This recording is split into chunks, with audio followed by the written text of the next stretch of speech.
نماز کے صحیح ہونے کے لیے جس طریقے سے آدمی کے بدن کا پاک ہونا ضروری ہے اور اس کے کپڑوں کا پاک ہونا ضروری ہے، ایسے ہی نماز کے صحیح ہونے کے لیے یہ بھی ضروری ہے کہ آدمی کسی ناپاکی کو اور نجاست کو اٹھائے ہوئے نہ ہو۔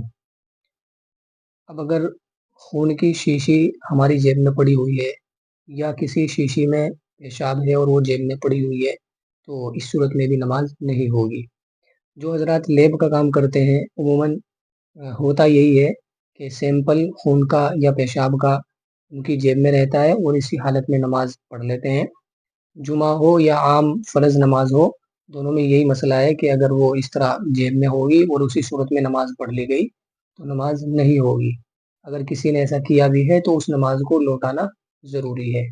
تو جو حضرات لیب کا کام کرتے ہیں وہ اس چیز کا خاص طور سے خیال رکھیں کہ ان کو اس چیز کا واسطہ پڑتا ہے۔